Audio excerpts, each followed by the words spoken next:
दोस्तों थर्सडे को हमने ये एक लाइव स्ट्रीमिंग करी थी जिसमें हमने डिस्कस किया था कि डोनाल्ड ट्रंप कैसे यहाँ पे मार्केट को मैनिपुलेट करने की कोशिश कर रहे हैं, कंट्रोल करने की कोशिश कर रहे हैं, ऑयल के प्राइसेस को नीचे रखने की कोशिश कर रहे हैं जिससे कि मार्केट्स क्रैश ना हो और उनके ऊपर दबाव ना बने। इसीलिए उन्होंने ईरान को 5 दिन की मोहलत दी जो ईरान ने कभी मांगी ही नहीं थी। ये सारी चीज़ें हमने इसमें डिस्कस की थर्सडे रात को, और फ्राइडे को आपने गिरावट भी देखी और हमने इसमें बात की थी कि कैसे हमें गिरावट देखने को मिल सकती है। जितना हमने बात की थी 1-1.5% की, उससे ज़्यादा मार्केट गिरी, 2% से ज़्यादा मार्केट गिरी फ्राइडे को, और मार्केट जो है 23,000 की भी नीचे चली गई है। उसके बाद दोस्तों कल फ्राइडे को यूएस ने काफ़ी कुछ कहा, डोनाल्ड ट्रंप ने और उनकी टीम ने काफ़ी कुछ कहा, और उसकी वजह से काफ़ी ज़्यादा डेवलपमेंट हो सकते हैं। ओवर द वीकेंड भी काफ़ी सारे डेवलपमेंट्स हो सकते हैं जिनकी वजह से जो है हमें मंडे ऑनवर्ड्स मार्केट में और भी ज़्यादा वीकनेस हो सकता है देखने को मिले। तो आइए देखते हैं कि क्या हुआ है। ये जो यूएस सेक्रेटरी ऑफ स्टेट है मार्को रूबियो, देखिए उन्होंने क्या कहा है, the war in the Gulf is still expected to last weeks not months. बार बार इसी बात को बोले जा रहे हैं कि भाई सिर्फ कुछ हफ्तों की बात है, महीनों की बात नहीं है, कुछ हफ्तों की बात है, महीनों की बात नहीं है। When we are done with them here in the next couple of weeks they will be weaker than they have been in recent history. आप कितनी बार तो ये क्लेम कर चुके हो कि हमने ईरान को ऑब्लिबरेट कर दिया है। इस वर्ड का इतना ज्यादा यूज मैंने कहीं और नहीं देखा है, ऑब्लिबरेट कर दिया है, और फिर भी यहाँ पे कपल ऑफ वीक्स मांगे जा रहे हैं, मांगे जा रहे हैं, मांगे जा रहे हैं। ऐसा लगता है दोस्तों अगर ये वॉर 1 साल भी चलता तो ये बोलते ये वॉर सिर्फ 52 वीक्स चला है, 12 महीने नहीं चला है, not months, only weeks. How many weeks? Only 52 weeks. इस तरीके की बातें बार बार किए जा रहे हैं। अब देखिए नीचे, आप देखिए thousands of US Marines and elite airborne troops have been deployed to the region as a precaution. A move Rubio said is intended to give President Donald Trump maximum optionality if conditions change. वहां पे media में already पता चल गया है कि बहुत सारे मरीन्स जो हैं और अलीट जो फोर्सेस हैं वो आ रही हैं, जापान से भी बुला रहे हैं, बाकी कंट्री से भी बुला रहे हैं, अपने देश से भी भेज रहे हैं। इतने सारे 10, 15, 20 हज़ार जो मरीन्स हैं वहाँ पे ऑलरेडी उस गल्फ के रीजन में भेज दिए गए हैं, और बोल रहे हैं कि नहीं वो तो सिर्फ मैक्सिमम ऑप्शनैलिटी के लिए है, डोनाल्ड ट्रंप के लिए। अदरवाइज तो यहाँ पे आप देखिए छोटी सी ये 4 वर्ड की मैंने जो हाईलाइट कर रखे हैं, without any ground troops. US के ऑब्जेक्टिव्स जो हैं वो विदाउट एनी ग्राउंड ट्रूप्स भी अचीव किए जा सकते हैं, ये तो सिर्फ ऑप्शंस बढ़ाने के लिए है। नंबर 1 बात यहां पे तो ये है दोस्तों कि आपने तो ये बोला है कि यूएस के ऑब्जेक्टिव्स तो डे 1 पे ही अचीव हो गए थे 28 फरवरी को, तो यहां पे और कौन से ऑब्जेक्टिव्स रह गए हैं जो विदाउट एनी ग्राउंड ट्रूप्स हो जाएंगे। और उसके अलावा आपने ये जो 5 दिन की मोहलत दी थी ये ऑलरेडी खत्म हो गए हैं, उसको भी आपने एक्सटेंड कर दिया है 10 दिन से, और 6 अप्रैल अब लास्ट डेट हो गई है। ईरान ने ना 5 दिन मांगे आपसे, ना 10 दिन और मांगे, आप जबरदस्ती दिए जा रहे हो और अपने लिए टाइम बाय किए जा रहे हो जिससे कि आप थाउजेंड्स ऑफ एलीट फोर्सेस जो हैं वहाँ पे इकट्ठा कर सको और एक ग्राउंड इन्वेजन की प्लानिंग कर सको। लेकिन यहाँ पे विदाउट एनी ग्राउंड ट्रूप्स जानबूझ करके चालाकी से साइड से खिसकाया गया है जिससे कि मार्केट्स में ऑलरेडी पैनिक स्टार्ट ना हो जाए, ऑयल जो है ऑलरेडी ऊपर ना भागना स्टार्ट कर दे, और ग्राउंड इन्वेजन से पहले ही इनकी सरकार पे इतना ज़्यादा दबाव ना पड़ जाए कि ये उस एक्शन को ले ही ना पाए। पूरा मार्केट मैनिपुलेशन यहाँ पे चल रहा है। और रूबियो साहब सिर्फ यहाँ पे नहीं रुके, उन्होंने लीगल क्या होता है, इलीगल क्या होता है उसका भी हमें पाठ पढ़ाया। उन्होंने कहा जो ईरान अपने सेल्फ डिफेंस में एक जो ओनली लेवरेज है उनके पास, स्ट्रेट ऑफ हॉर्मुज, उसको बंद करना is not only illegal, it is unacceptable, it is dangerous to the world.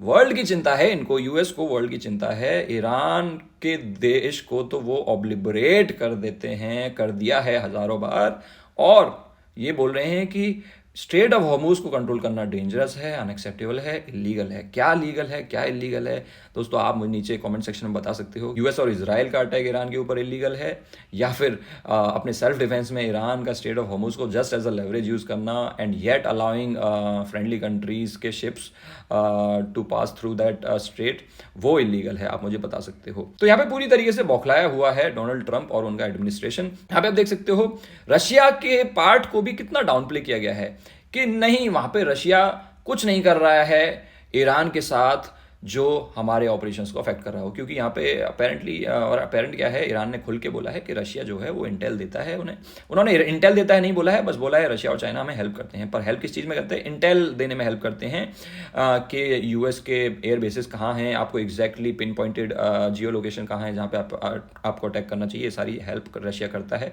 और यूएस इसको डाउन प्ले कर रहा है and they are saying there is nothing Russia is doing for Iran that is in any way impeding और affecting our operations. हाँ, आपके operations तो बिल्कुल भी अफेक्टेड है ही नहीं, तो फिर क्यों आप स्ट्रेट ऑफ हॉर्मुज को खोलने के लिए बार बार कभी नेटो से भीख मांगते हो, कभी बोलते हो हमें किसी की जरूरत नहीं है, हम दुनिया में सबसे पावरफुल मिलिट्री हैं, फिर भी स्ट्रेट ऑफ हॉर्मुज का अभी तक कुछ हुआ नहीं है। और तेल के दामों को सिर्फ और सिर्फ झूठी ट्वीट और झूठे शब्द बोल करके ही कंट्रोल किया जा रहा है, जो कि अब बहुत ज़्यादा दिन चलने वाला नहीं है। यहाँ पे देखिए, सिर्फ रूबियो साहब ने ही बहुत कुछ नहीं बोला है, कल फ्राइडे को डोनाल्ड ट्रंप ने ही बहुत कुछ बोला है। We save the Middle East, not just Israel, noting that Iran is now sending 8 ships of oil to global markets with an additional 2 ships making a total of 10। बोल रहे हैं हमने मिडिल ईस्ट को बचाया है, सिर्फ इसराइल को नहीं। चलिए यहाँ पे माना कि इसराइल को भी बचाया है, मिडिल ईस्ट को बचाया है, इनके अकॉर्डिंग। मिडिल ईस्ट को क्या बचाया? I don't understand. Middle east पे तो लगातार अटैक्स हो रहे हैं। अब यहाँ पे ये क्या बोल रहे हैं कि ईरान जो है, नीचे देखिए, they are being hit so hard anybody would be negotiating, they are begging to make a deal. Donald Trump कह रहे हैं ईरान भीख मांग रहा है एक डील के लिए, भीख मांग रहा है। उन्होंने हमारे जो 5 दिन का इनफैक्ट जो इन्होंने पॉज किया था अटैक्स का, वो भी उनके भीख मांगने की वजह से किया था, अब 10 दिन से और बढ़ा दिया है। और ईरान ने यहाँ पे 8 शिप जो हैं ग्लोबल मार्केट ऑयल के, वो अलाउ कर दिए हैं, एडिशनल 2 शिप्स भी वहां से जाने वाले हैं, टोटल ऑफ 10। पहले तो आप ये देखिए, 10 शिप्स अगर वहां से चले भी गए हैं, दिन के कितने शिप्स स्ट्रेट ऑफ हॉर्मुज से गुजरते हैं, आप जरा इसका अंदाजा लगाइए। लगभग 100 के आसपास होंगे दोस्तों। और तो वहां से 10 अगर निकल भी गए हैं तो क्या हो गया, क्योंकि इतने सारे दिनों में अगर 10 शिप्स वहां से निकल गए हैं, that would be a very small percentage of total oil that passes through that straight. लेकिन यहां पे पब्लिक को गुमराह करने की कोशिश की जा रही। दूसरा, ये ईरान ने बहुत पहले ही बोल रखा है स्ट्रेट ऑफ हॉर्मुज बंद नहीं है, वो खुला हुआ है फ्रेंडली कंट्रीज के लिए, और वो बंद है सिर्फ यूएस, इजराइल और उनके अलाइज के लिए। तो ये 10 शिप्स होंगे उनके फ्रेंडली कंट्रीज के, इंक्लूडिंग इंडिया। और इसको भी वो अपनी चालाकी से अपनी तरफ इस्तेमाल कर रहे हैं कि इनके डर की वजह से, इनके साथ डील करने की, भीख मांगने की वजह से ईरान जो है एज अ जेस्चर वो 10 शिप्स को वहां से जाने के लिए अलाउ किया है। और क्योंकि इनके जो झूठ है डोनाल्ड ट्रंप के अब पकड़ में आ गए हैं, तो और लोगों ने अब इनके झूठों को सीरियसली लेना बंद कर दिया है, इनके ट्वीट्स को सीरियसली लेना बंद कर दिया है, ये इवन प्रेस में क्या बोलते हैं उसको भी सीरियसली लेना बंद कर दिया है। तो ये उस चीज को ही फेक बता रहे हैं कि हम जो बोल रहे हैं वो सच है। ईरान जो खुल के बोल रहा है कि भाई हमारी कोई बात नहीं हो रही है, ना फ्रंट चैनल से ना बैक चैनल से, क्योंकि अगर फ्रंट चैनल को मना करो तो ये बोलते हैं बैक चैनल से बात हो रही है। तो ईरान ने अब कैटेगोरिकली मना कर दिया है, ना फ्रंट चैनल से कोई बात हो रही है, ना ही बैक चैनल से कोई बात हो रही है, ना ही हमें डोनाल्ड ट्रंप और अमेरिका से कोई नेगोशिएशन करना है। लेकिन यहाँ पे उसको कैसे प्ले कर रहे हैं डोनाल्ड ट्रंप? ये जो भी न्यूज है fake news, will say he accidentally said it, there are no accidents with me, not too many. तो क्योंकि मीडिया में अब आने लगा है ईरान ने मना कर दिया है and Iran is not negotiating, और डोनाल्ड ट्रंप जो हैं यहाँ से एग्जिट लेने की कोशिश कर रहे हैं, तो ये वो सारी चीज़ों को फेक न्यूज़ बता रहे हैं और बोल रहे हैं कि न्यूज़ में आपको देखने को मिलेगा कि ट्रंप ने एक्सीडेंटली बोला था मेरे साथ कोई एक्सीडेंट्स नहीं होते हैं। पहले तो बोलते हैं there are no accidents with me, मेरे साथ कोई एक्सीडेंट नहीं होते हैं। फिर इन्हें लगा यार ये तो कुछ ज़्यादा ही बड़ा झूठ हो जाएगा, तो फिर बोलते हैं नॉट टू मैनी, कभी कभी हो जाते हैं। इस तरीके का मैनिपुलेशन किया जा रहा है, इस तरीके के झूठ बोले जा रहे हैं। आई डोंट अंडरस्टैंड कि क्या इन्हें ये नहीं लगता कि मैं अपनी बातें इतनी बार बदल चुका हूं, लोगों के सामने मेरी बातें आई जाने वाली हैं, तो मेरी क्रेडिबिलिटी का क्या असर पड़ेगा। डोनाल्ड ट्रंप बोल रहे हैं, बोल क्या रहे हैं यहाँ पे, सिर्फ दुनिया को बुरा बता रहे हैं, उनके अलावा दुनिया में सब खराब है। ओबामा जब थे वहां पे ईरान के साथ उन्होंने कोई डील करी थी, तो बोल रहे हैं कि अगर उस डील को इन्होंने कैंसिल नहीं किया होता तो आज ईरान जो है मिडिल ईस्ट और इजराइल पे अटैक कर रहा होता। बिडेन के भी 4 साल जो हैं वो 4 years ऑफ हेल्थ थे, और वो ईरान जो कि world's number 1 state sponsor of efforts to obtain a nuclear weapon है, उसको सपोर्ट करता था and all of those things. तो बिडेन खराब था, ओबामा खराब था, सिर्फ यही बढ़िया हैं। और कैसे बढ़िया हैं आप देखिए, Trump also addressed Mexico and the gulf of Mexico, jokingly suggesting the body of water B renamed the gulf of America. Gulf of Mexico को बोल रहे हैं कि गल्फ ऑफ अमेरिका नाम बदल देना चाहिए उसका, jokingly suggesting. I don't understand guys इतने बड़े पद पर बैठकर, दुनिया के सबसे पावरफुल आदमी होकर, यूएस के प्रेसिडेंट होकर, ऑफिशियल प्रेस में ये जोक्स करते हैं, हंसी मजाक करते हैं, ठहाके लगाते हैं, गल्फ ऑफ मैक्सिको को गल्फ ऑफ अमेरिका कर देना चाहिए, अब मैं क्यूबा को खा जाऊंगा, ईरान के साथ मैं जो चाहूं वो कर सकता हूं, तेहरान के ऊपर हम इस तरीके से मंडरा रहे हैं, जो चाहें वो कर सकते हैं। इस तरीके की बातें एक प्रेसिडेंट के मुंह से मुझे तो एटलीस्ट बिल्कुल अच्छी नहीं लगती हैं। आपको कैसी लगती हैं? आप मुझे नीचे कॉमेंट सेक्शन में बता सकते हो। क्या ये हंसी मजाक करने का प्लेटफॉर्म है जिस तरीके से वो करते हैं? यहाँ एक्चुअल में लोगों की जानें जा रही हैं। आपके इस हंसी मजाक की वजह से एक्चुअल में लोगों के घर में ईंधन नहीं आ रहा है और महंगाई बढ़ रही है और लोगों की जेब पे असर पड़ रहा है। लेकिन इनको मजाक सूझ रहा है। गल्फ ऑफ अमेरिका बोल दीजिए, या मैं क्यूबा को खा जाऊंगा, ईरान के साथ जो करना चाहूँ वो कर सकता हूँ। ऑब्लिबरेट कर दिया है, 1000 बार ऑब्लिबरेट वर्ड यूज किया गया है। और उसके बाद ये सारी बातें करने के बाद, हम दुनिया में सबसे पावरफुल है, हमें किसी की जरूरत नहीं है करने के बाद, फिर से नेटो को क्रिटिसाइज किया यहाँ पे कि नेटो हमारी कोई हेल्प नहीं कर रहा है, वो जो डील है उनके साथ सिर्फ पेपर टाइगर है, पेपर पे ही है, हम उनके ऊपर hundreds of billions of dollars खर्च करते हैं और उन्हें जब भी हमारी जरूरत होती है हम वहां पे होते हैं, लेकिन अब हमें उनकी जरूरत है, वो हमारे साथ नहीं खड़े हैं।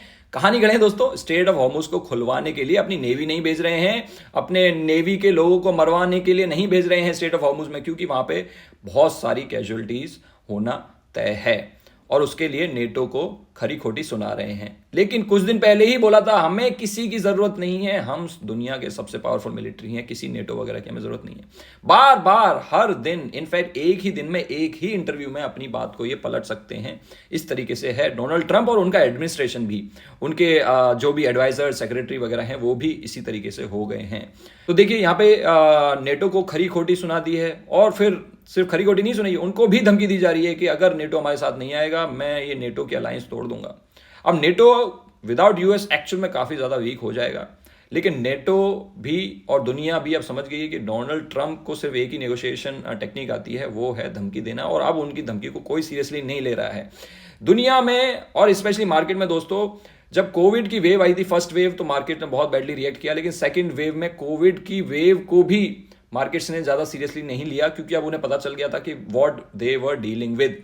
तो ऑल्दो सेकंड वेव जो है वो फर्स्ट वेव से बहुत ज्यादा घातक थी, लेकिन मार्केट्स पे कोई असर नहीं पड़ा था, ना ही थर्ड वेव का कोई असर पड़ा था। सिमिलरली डोनाल्ड ट्रंप को भी अब दुनिया समझ चुकी है, मार्केट समझ चुके हैं। पहले इनकी बातों को, इनकी ट्वीट्स को, इनके इंटरव्यूज को सीरियसली लिया जाता था, अब कोई सीरियसली नहीं लेता है। इनकी वेव 1 खत्म हो चुकी है, ये सेकंड वेव चल रही है, और सेकंड वेव में सबको पता है Donald Trump can lie to whatever extent is needed to keep the markets towards his favor or to keep the markets manipulated however he wants to. So यहाँ पे ये कुछ भी बोले, यहाँ पे ये नीचे आप देख सकते हो ब्रेकिंग स्टोरी, यानी कि यहाँ पे ब्रेकिंग स्टोरी बनाई जाने की कोशिश कर रहे हैं कि नेटो के साथ अलायंस टूट सकता है। इन सब बातों से अब दुनिया के ऊपर कोई असर नहीं पड़ने वाला है, ना ही आपके जो सेक्रेटरी ने यहाँ पे जानबूझ करके जो नीचे ये खिसका है कि ग्राउंड ट्रूप्स इन्वेजन होने के चांसेस कम है, विदाउट एनी ग्राउंड ट्रूप्स यहाँ पे ऑपरेशन हो जाएगा। इन बातों को भी कोई सीरियसली नहीं लेने वाला है, एंड मार्केट को पता है कि ये वॉर जो है ये कपल ऑफ वीक्स करके बहुत सारे कपल ऑफ वीक्स हो जाएंगे और लंबा खिंचने वाला है। यहाँ पे देखिए, जैसे कि मैं क्यूबा के बारे में बात कर रहा था, यहाँ पे नहीं रुके हैं, ऑलरेडी इतनी प्रॉब्लम्स चल रही हैं दुनिया भर में। यहाँ पे बोल रहे हैं Cuba is next after claiming successes of US military action in Venezuela and Iran. Already Iran में सक्सेस क्लेम कर रहे हैं। स्ट्रेट ऑफ हॉर्मुज खुलवाने के लिए मुझे तो ये भीख मांगते हुए नजर आ रहे हैं, जो कि बोलते हैं कि ईरान इनके साथ डील बनाने के लिए भीख मांग रहा है। और यहां पे बातें चल रही है Cuba is next, I build this great military, you will never have to use it but sometimes you have to use it, and Cuba is next. By the way, पहले भी बहुत बार बोल चुके हैं, क्यूबा के साथ तो मैं जो चाहे वो कर सकता हूं, ईरान के साथ मैं जो चाहे वो कर सकता हूं। यहां पे बार बार क्यूबा की बातें भी आए जा रही हैं। इस तरीके के डिलुलू में है ट्रंप और उनका एडमिनिस्ट्रेशन दोस्तों, और इस तरीके की फेक न्यूज़ खुद फैला रहे हैं just to manipulate the markets, just to keep the oil prices in check. इतनी सारी बातें उनके सेक्रेटरी और उनके वाइट हाउस में जो भी लोग हैं वो किए जा रहे हैं। अब यहाँ पे क्या होगा दोस्तों, जैसे कि मैंने बताया था कि 5 दिन की मोहलत तो अब फ्राइडे को ख़त्म हुई है। फ्राइडे की रात हो रही होगी अभी यूएस में। अभी तो वीकेंड आना बाकी है और इस वीकेंड पे काफ़ी ज़्यादा बड़े डेवलपमेंट्स होंगे। अभी तक तो इतनी बातें ऑलरेडी फ्राइडे को बोल दी हैं, अभी वीकेंड पे हो सकता है ऑलरेडी इन्वेजन स्टार्ट हो जाए, हो सकता है नहीं भी हो, क्योंकि यहाँ पे अब उनकी डेडलाइन बढ़ गई है। हमने जो लाइव स्ट्रीमिंग की थी तब तक वो न्यूज़ नहीं आई थी कि 6 अप्रैल तक डेडलाइन है। डेडलाइन किस चीज़ की? अटैक ना करने की। लेकिन लगातार अटैक्स चल रहे हैं ईरान के ऊपर और ईरान के द्वारा भी। तो यहाँ पे उस बात का कोई सिग्निफिकेंस है ही नहीं कि हम 6 अप्रैल तक अटैक नहीं करेंगे और 5 दिन के लिए और नहीं करेंगे। ये सारी बातें बकवास हैं। तो यहाँ पे अभी वीकेंड पे बहुत कुछ हो सकता है दोस्तों, बहुत सारे डेवलपमेंट्स आ सकते हैं और उसके अकॉर्डिंग ही मार्केट जो है आगे का रिएक्शन दिखाएगी।